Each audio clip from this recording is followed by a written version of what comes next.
salam sejahtera semua. Okey, kelas sebelum ni kita berhenti di mata. Okey, jadi kita teruskan kepada bahagian dalam mata juga, tapi ini kita mau belajar apa yang membolehkan kita melihat, melihat benda-benda di sekeliling kita, dan apa yang membolehkan kita membezakan ini warna apa, warna hijau, warna biru, warna kuning, warna apa. So benda yang membantu kita mengesan semua ini di dalam mata kita ialah fotoreseptor. Foto bermaksud cahaya, reseptor bermaksud penerima, pengesan.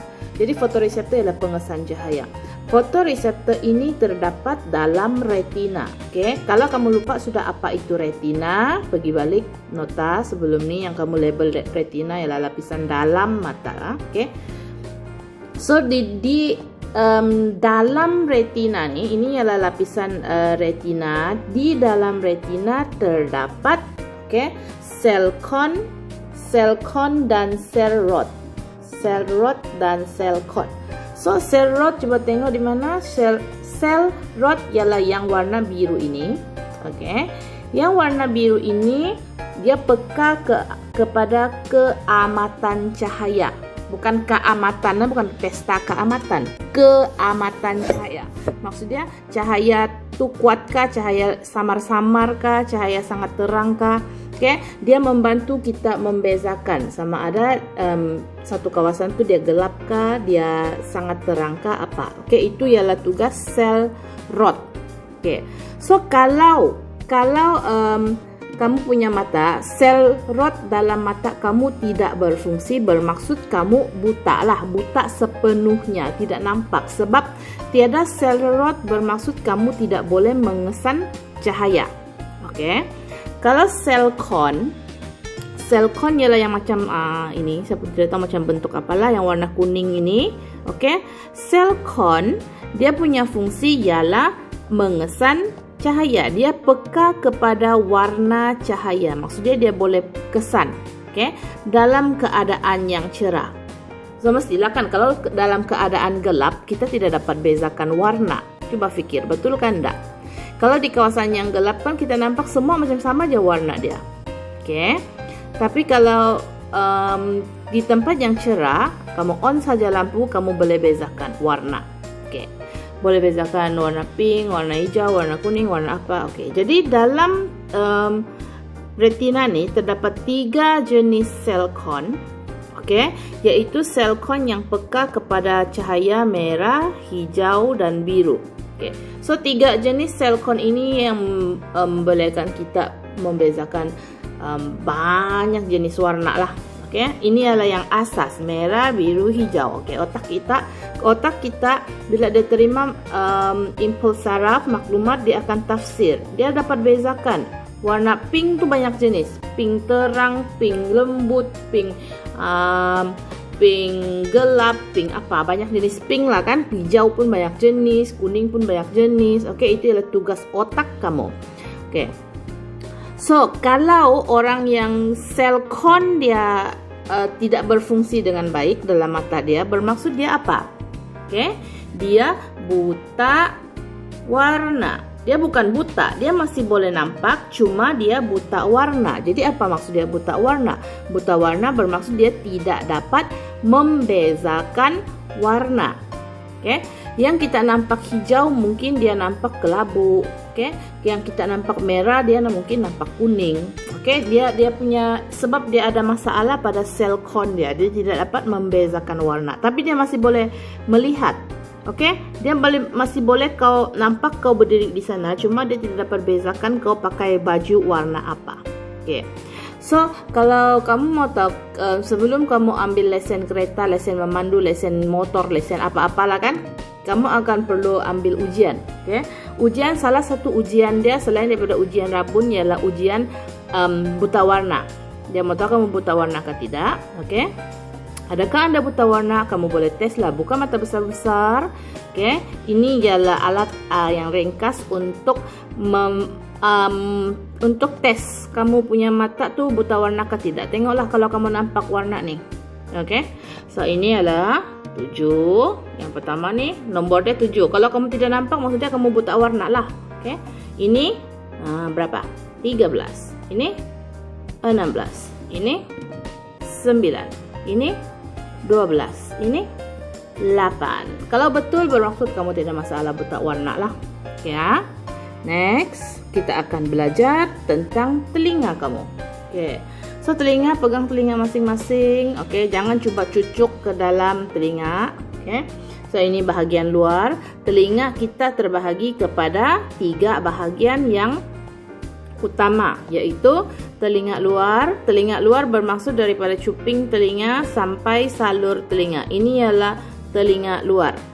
Okey. Telinga tengah ialah gegendang telinga sampai jendela bujur sini. Jendela bujur ialah bahagian ini, okey. Ini jendela bujur. Ini adalah tulang osikel. Dia ada 3. Sepatutnya ada 3, tapi dalam gambar kamu nampak 2 sajalah. Tulang osikel nama dia. Saya mau bagi tahu kamu, tulang osikel ialah tulang paling kecil dalam badan manusia. Okey, ingat tak? Okey. So ini yang biru ini adalah gegendang telinga. Jadi kalau kamu korek telinga, okey, kamu korek telinga, ada tai telinga kan? Tai telinga tu biasanya dia melekat di sini. Okey.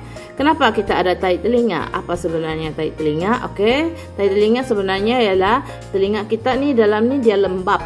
Okey, dia lembab sebenarnya. So bila ada habuk-habuk masukkan, jadi sini ada bulu-bulu telinga. Bukanlah yang kasar-kasar punya bulu, yang halus-halus punya bulu lah. So dia akan perangkap habuk-habuk tu, kotoran-kotoran bercampur dengan kelembapan di sini. So dia terbentuklah tai telinga. Jadi kalau kita korek tai telinga, kita akan korek sampai sini saja. Okey, sini luar-luar saja. Jangan kau pergi cucuk kau punya telinga guna itu pen. Kalau kena di gegendang telinga ni, habislah, tuliklah kamu nanti. Okey, kamu akan jadi pekat. So jangan cucuk apa-apa ke dalam telinga kamu. Okey. Next yaitu telinga tengah. Telinga dalam terdiri daripada salur separuh bulat yang bahagian atas yang macam kuih cincin ni. Okey. And then ini yang macam siput. Kalau saya cakap macam siput lah. Yang macam siput ini nama dia cochlea. Ya. And then yang bawah yang merah ni, tengok sambung pergi bawah, ini nama dia tube eustachial. Okey, tube eustachial. Okey. So nanti kita akan tengok satu-satu apa fungsi semua ni. Cuping telinga apa fungsi dia, salur telinga apa fungsi dia. Okey. Saraf auditori pula. Audio tahu kan? Audio maksudnya suara lah, bunyi. Jadi saraf auditori ialah saraf yang menghantar bunyi. Jadi saraf yang menghantar bunyi mesti terletak di mana? Mestilah terletak dalam telinga. So ini dia sambung dengan cochlea. Bila dia terima isyarat, okey, dia akan hantar isyarat tu pergi mana? Pergi mana? Pergi otak. Okey. So di otak dia akan tafsir maklumat tu. Ya, maklumat yang terima daripada telinga kamu. So otak kamu akan bagi tahu kamu, ini ialah suara Miss Veron. Dia sedang terangkan tentang telinga. Okey. Lepas ni kita akan tengok video macam mana bunyi tu daripada telinga, daripada cuping telinga boleh sampai di otak dan seterusnya lah. Okey. So, telinga berfungsi untuk mengumpul bunyi dan menunggalkan bunyi menjadi impuls saraf untuk dihantar ke otak dan ditafsir. Okay. So, telinga manusia terbahagi kepada 3 bahagian, iaitu telinga luar, telinga tengah dan telinga dalam. Okay. So, telinga luar terdiri daripada cuping telinga dan salur telinga. Okay. Cuping telinga berfungsi untuk mengumpul bunyi dan dihantar ke bahagian telinga tengah melalui salur telinga, iaitu salur auditori. Gelombang bunyi terkena di gegendang telinga menyebabkan gegendang telinga menghasilkan getaran. Okay. Tube eustachial berfungsi untuk mengekalkan tekanan udara di dalam telinga. Lepas tu getaran ini akan dihantar ke osikel. Osikel yang bergetar tu akan menguatkan lagi getaran bunyi. Lepas tu dia akan hantar ke jendela bujur. Jendela bujur akan hantar getaran ke cochlea yang macam siput tu. Okay. Koklea akan menukarkan getaran tadi menjadi impuls saraf dan impuls saraf itu akan dihantar ke otak melalui saraf auditori untuk ditafsir. So lepas tafsir barulah kita boleh tahu apa bunyi yang kita dengar. Ini suara Miska, suara Cikgu Razalika, suara Cikgu Tahirka atau dan sebagainya lah. Okay. Jadi kita sudah siap tengok video. Jadi kalau Miss tanya kamu apa laluan bunyi, okay? Apa laluan bunyi mula daripada cuping telinga sampai pergi otak? Apa laluan dia? Jadi kita tengok stesen pertama bunyi sampai ialah cuping telinga, stesen 1. Lepas tu pergi mana? Pergi salur telinga, stesen 2. Lepas tu jumpa siapa? Masuk sini kan, jumpa siapa? Jumpa siapa? Jumpa gegendang telinga, stesen 3. Lepas tu pergi osikel. Ini tulang yang macam paha ayam ini ya. Ini, bahagian ini dan ini ialah tulang osikel, tulang paling kecil dalam badan kita. Okay. So sampai di osikel ialah stesen 4. Lepas osikel pergi mana? Tengok saja laluan dia. Okey, dia sampai di jendela bujur. Jendela bujur ni dia punya fungsi hanya menghantar bunyi daripada osikel pergi koklea. Itu je fungsi dia. Dia laluan sahaja. Okey. Next, pergi daripada jendela bujur pergi mana? Pergi sinilah. Okey. Pergi di koklea. Jadi koklea ialah stesen yang ke-6. Okay, so dari koklea dia akan menukarkan getaran menjadi apa? Impuls saraf. So impuls saraf akan dihantar ke otak melalui apa? Melalui saraf auditori. Okay. Laluan dia laluan yang ke-7, stesen yang ke-7 ialah saraf auditori. Lepas tu pergi otak. Okay. Otak ialah stesen yang final, yang paling last sudah. Di otak dia akan mentafsir impuls saraf. Jadi kalau kamu perhatikan ada dua bahagian yang Miss tidak bulatkan. Okay. Jadi dua bahagian ini salur separuh bulat dengan tiub Eustache, walaupun dia terletak dalam telinga kamu, tapi dia tidak terlibat dalam pendengaran. Okay, dia ada fungsi lain. Kita tengok dulu tiub Eustache yang di bawah ini. Dia punya fungsi ialah mengekalkan tekanan udara di dalam telinga kamu. Okay, mungkin kamu macam mana kita mau tahu tekanan udara dalam telinga kita berubah? Okay, kalau kamu pernah naik flight, okay, atau naik kapal terbang, ataupun kamu pernah pergi Kundasang kan, mesti semua pernah pergi Kundasang. So bila kamu limpas di kawasan yang tinggi kan, tiba-tiba telinga macam tulik sikit. Okay, dia pandai pekak sikit macam rasa lain-lain di telinga itu disebabkan tekanan udara dalam telinga berubah. Okay, kalau naik flight, kamu sampai di tinggi sudah kan, terus kamu rasa macam tidak berapa mau dengar. Okay. So itu ialah perubahan tekanan udara dalam telinga kita lah, tidak balance dengan yang di luar. Jadi cara dia ialah orang akan cadangkan kita makan chewing gum, makan gula getah. So bila kamu kunyah kan, dia akan secara otomatik akan menyebabkan kamu punya tiub Eustache ini adjust balik. Okay, dia seimbangkan semula tekanan udara di dalam telinga dengan di luar telinga. Okay, itu fungsi tiub Eustache, tekanan udara. So, salur separuh bulat ini apa fungsi dia yang macam kuih cincin ni?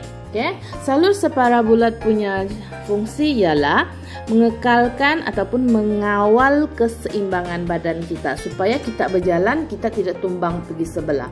Ada orang yang dia jalan, dia pandai miring pergi sebelah. Okay, dia macam pandai mau jatuh. Itu ada masalah pada salur separuh bulat dia lah. Okay. So, ini mengawal keseimbangan badan. Okey, so untuk bahagian telinga kamu perlu tahu dia punya label, bahagian-bahagian ini dan fungsi dia. Jadi dalam nota kamu perlu ada ini, boleh rujuk dalam buku teks. Ini salin semua, termasuk gambar tu. Kalau ada warna kasih warna lah. And then ialah ini tidak perlu. Ini, okey, osikel, ini gambar. Kasih lukis dia besar-besar. Okay, label. Lepas tu salin jadual ini. Jadual ini ialah fungsi setiap bahagian tu lah. Okay, thank you.